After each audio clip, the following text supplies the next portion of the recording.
You're probably here because you want to upgrade your Walther P22 or P22Q trigger, or are considering it. Let me help you decide if this upgrade is for you. Let's dive in.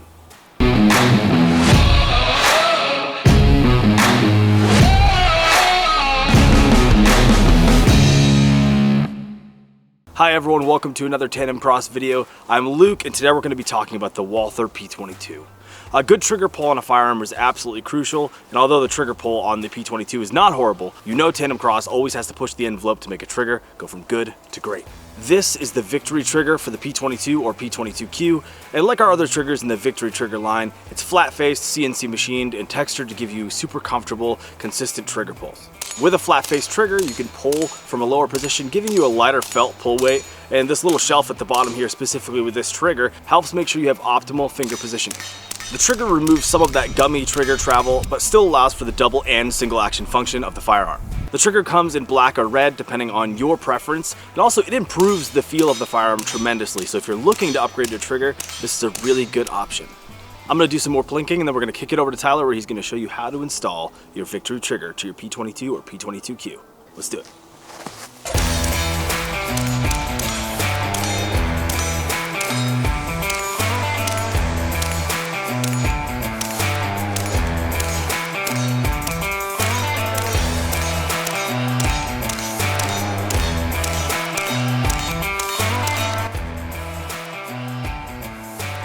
Welcome to the installation portion of the video. Today we'll be installing a black Victory Trigger in this flat dark earth P22. The tools required will be a pretty small list. To remove your factory thread adapter, if you have a threaded barrel model, you'll need the factory wrench to unscrew that.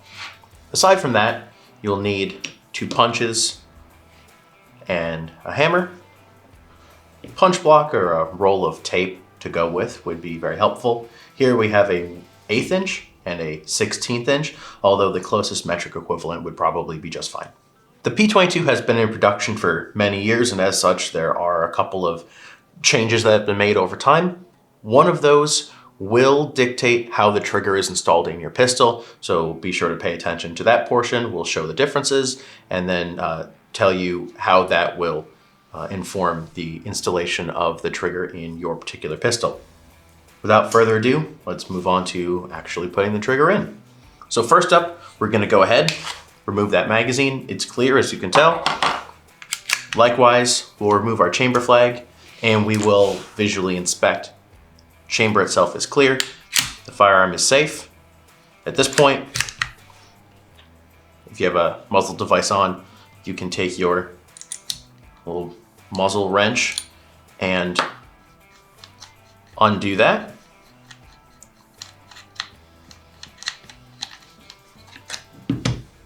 We'll take that off with the muzzle device on it. All right, at this point, I've gone in and I've just put the original threadless cover back on just to keep everything in place. And we can go ahead and take the disassembly catch and pull it down. It's quite stiff on this particular pistol. There we go. All right, now that the disassembly catch is down, we can pull the slide all the way back, tilt it up, slide it forward, and pull the slide and the recoil spring out. We'll set those aside. We don't need to mess with those right now. All right. So now that we are at this point, we are almost ready to take the serialized internal assembly out of the grip module. But I want to show you one little tip that will help you out. Go ahead, grab your magazine again, double, triple check that we are free of ammunition. Insert that into the pistol so that we can defeat the magazine disconnect safety.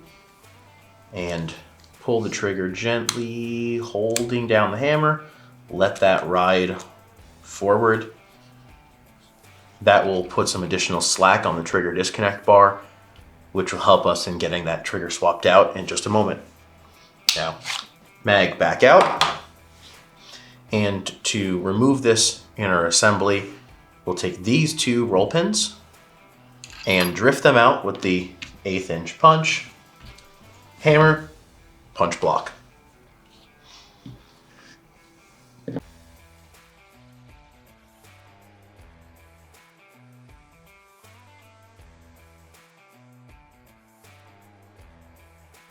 Take those 2 pins, set them aside for later when we put everything back in.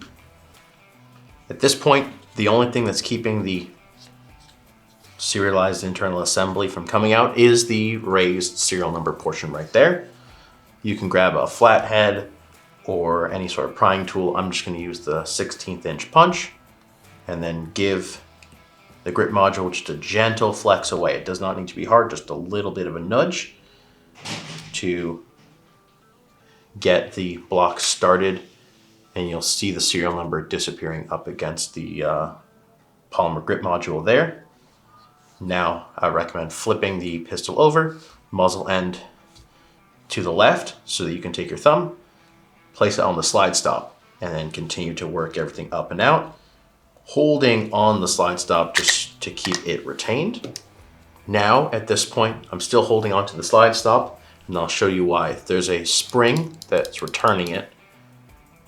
So when you lift up on this, there'll be a very small V-shaped wire spring. You can just tip this upside down, cup it in your hand, catch those 2 little guys, and we'll set these aside for later as well. Note here the silver pin. This is both the trigger pivot pin and the pivot pin for the slide stop. We'll be drifting this out so that we can remove the trigger. Again, punch block and the 1/8 inch punch. Slip straight through. Hold up on the trigger, just keep a firm grip on everything, and you can pull your punch out. Like so. Let go gently. Note here, this black plastic element, this is under spring tension, and that is the magazine disconnect safety of the pistol. Just keep an eye on that. We don't want to be dumping that out. At this point, we can manipulate the trigger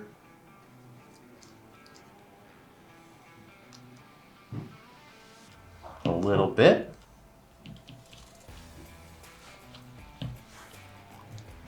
Till we can work it out of the internal assembly, like so. At this point, this is where you'll see a generational variation, so we will cover that here. On the left, we have an older P22's trigger assembly. Note that the factory trigger has 1 hole and it's up at the very front. This is a newer production unit. Note that the trigger itself has 2 holes, one at the front in the position of the old style trigger, and then another hole further towards the rear. That's the hole that has the roll pin in it that links the trigger to the trigger disconnect bar. You can also see from the underside that the length at the front of that trigger disconnect bar is much shorter on the new style than on the old style. Again, new is on the right, old is on the left. When it comes to installing our trigger, we have the holes for front and back to correspond with old and new trigger disconnect bars. So take note of the style trigger that is in your pistol and the hole that is being occupied by the roll pin. And then when it comes time to put the new Victory trigger into your P22, just mimic the location. As we see here, this 2 holes in the trigger, rear hole occupied by roll pin. This is a newer pistol. So when we put this trigger in, we'll be using the rear hole to insert the roll pin. Speaking of roll pin, let's take that out and remove the original trigger. This will be using the 16th inch punch.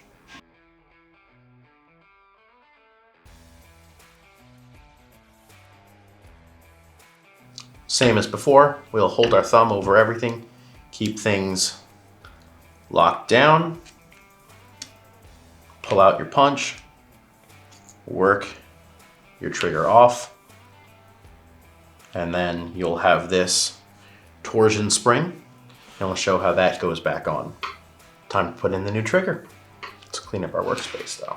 To show the orientation of this trigger torsion spring, we'll have the legs to the front towards the muzzle.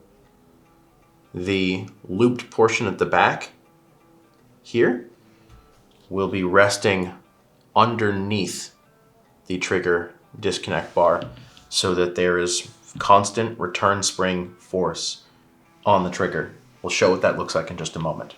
To begin, I would recommend starting with the torsion spring, tuck that into the trigger, noting rear hole versus front hole, and give the roll pin just a little bit of a tap to get it started.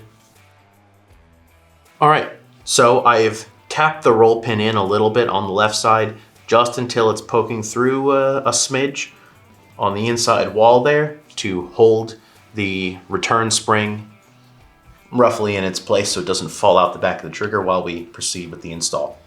We'll grab the trigger disconnect bar, slide it into the back of the trigger, making sure that the loop on the torsion spring ends up on the bottom of the bar, not on the top. And now, the fun part. Lining everything up, we'll be tapping this roll pin back through the trigger a little bit at a time until it's cleared through the disconnect bar, other end of the torsion spring, and then out the other side of the trigger. All right, so I know it's a bit of a process, but moving one step at a time, you'll be able to make that way through. And now the roll pin is approximately flush on either side of the trigger. Nice job. Now, it all gets easier. We'll start by taking our silver pin and we'll insert that up in this hole, lining it up with the hole in the trigger.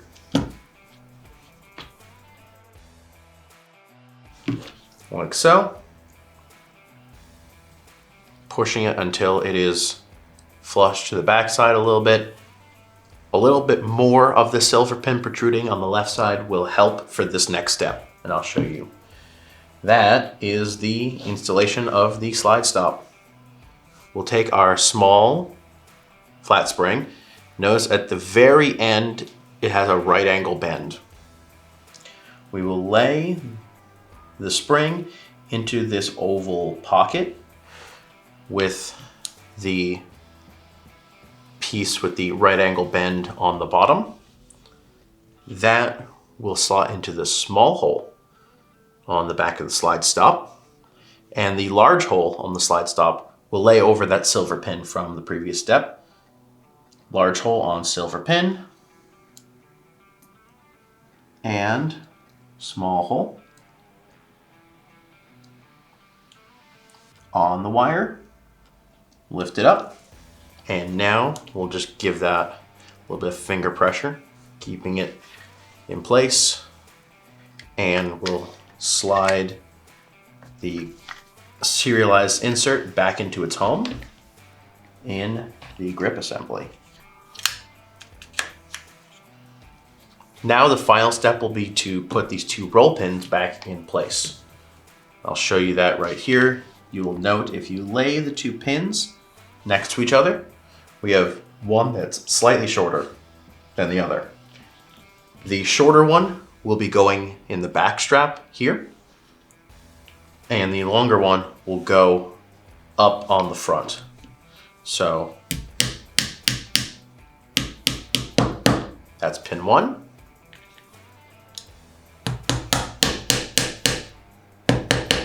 That's pin 2, which I'll finish off with a little bit of a tap there. You can see if I push on the trigger, it springs back against me. That's a great sign that everything is moving freely, nothing is bound up anywhere. The slide stop is lifting up as it should. So now we can finalize assembly, do a little bit of a check through. So just cock the hammer. We'll drop the recoil spring assembly into that pocket underneath the barrel. And we will slide the slide back on. Stretch it back. Ride it forward. Disassembly catch. Insert magazine. And we have double action and single action. This has really smoothed out the feel of the trigger. The pull weight is ever so slightly reduced because of the change in position of that torsion spring. The texture is really great. That little hook on the bottom is keeping me from accidentally pinching my finger when I ride the trigger back forward to the DA. All right, congratulations. You have now installed the trigger, function checked it, everything is feeling and looking great. Now, if you have a muzzle device, you can go ahead and put that back on and you finish it. Back to Luke.